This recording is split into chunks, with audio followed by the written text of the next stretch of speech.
My name is Kathleen Liang. I am a faculty with North Carolina A&T State University. I'm also the director for Center for Environmental Farming Systems at A&T.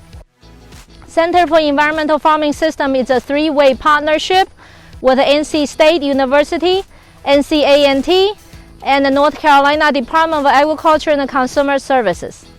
Since 2017, we started working with the small farm unit here in Goldsboro. Small farm unit is one of the 6 units managed by NCDA at the Cherry Research Farm. The small farm unit is about 30 acres, particularly for helping small and minority farmers to identify new opportunities from the market perspective to improve long-term prosperity. Every year we grow 20 to 25 different varieties of specialty vegetables, primarily from Asia, South America, and Europe. These vegetables are not traditionally produced in North Carolina, but we want to test them here in the southeast region in North Carolina and bring these vegetables to ethnic market.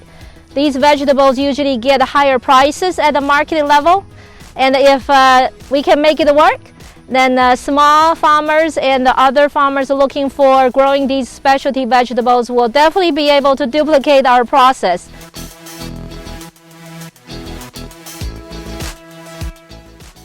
At the research farm, we work with sustainable models and business models that help the local agricultural community with research and demonstration to give them the education they need to be successful. So we're working with cover crops and specialty Asian vegetables to get a good model of what can grow and what will help the environment and be productive. This allows us to grow vegetables with minimal inputs, and we collect the data, which is then analyzed and sent to the NRCS, which is then forwarded to the farmers so they know which crops are productive, how they can be sustainable as a local farmer.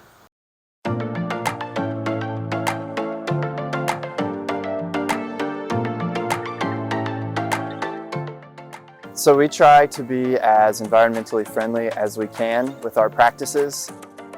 Whether you talk about soil erosion, we want to keep the soil covered. We do a lot of cover crop trials and a lot of field rotations, crop rotations. By not using synthetic fertilizers, we're not creating an excess runoff of nitrogen or phosphorus and creating eutrophication in our waterways. So those are 2 big ways that we're trying to be environmentally friendly and kind of follow the practices that NRCS talk about. So Dr. Liang likes to grow as many crops as she can in the growing season, kind of stack them one after the other to see how much can the soil handle. We have spring crops, summer crops, and then we're just finishing up here in mid-September planting up our fall crop rotation. And in mid-October, we're going to be planting our cover crops to overwinter. So it's a year-long process for sure. This research is very important because we need more nutrient-dense foods in our local community. I think the average piece of produce travels 1,500 miles before it gets on your plate. So if we can reduce that mileage, and we're going to have a healthier soil, healthier animals, and healthier people communities. And I think that's a good thing overall.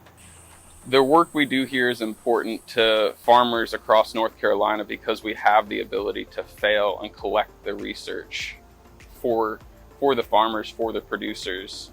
And it's important to recognize that that data is built off of the opportunity to fail, to collect research that can then be used by the farmers, knowing that the vegetables should produce and grow to create a sustainable and productive operation for them.